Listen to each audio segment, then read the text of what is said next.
गांव में एक पुरानी कहानी हमेशा सुनाई जाती थी। कहते हैं कि जब घड़ी का कांटा तीसरे पहर को छूता है तो गांव के पुराने कुएं से अजीब रोशनी निकलती है। कई लोगों ने कहा कि उन्होंने कुएं से आवाजें सुनी हैं, जैसे कोई मदद मांग रहा हो। पर जो भी कुएं के पास गया वह वापस नहीं आया। रामू, गांव का एक साहसी लड़का, हमेशा इन कहानियों पर हंसता रहा। इतनी डरावनी बातें हैं पर सच में कुछ नहीं होता, वह खुद से कहता। लेकिन इस बार उसका दिल उसे रोक नहीं पाया।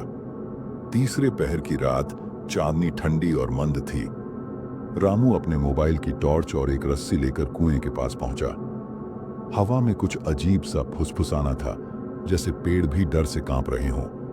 कुएं के ऊपर हल्की लाल रोशनी चमक रही थी। रामू ने झिझकते हुए झांका। तभी कुएं के अंदर से पानी हिलने लगा। एक हाथ अचानक बाहर निकला और रामू को खींचने लगा।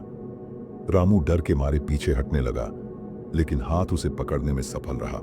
उसने जोर से चीखा, मदद करो, कोई है क्या? पर गांव में कोई नहीं आया।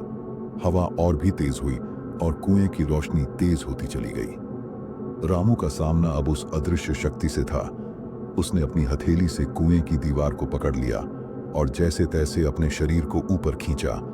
लेकिन तभी कुएं से एक भयानक आवाज गूंजी, तुमने हमारी नींद भंग की, अब तुम हमारी दुनिया में हमेशा रहोगे। अगले ही दिन रामू गांव में गायब था। लोग कुएं के पास गए। पानी बिल्कुल शांत था, पर वहां कुछ अजीब था।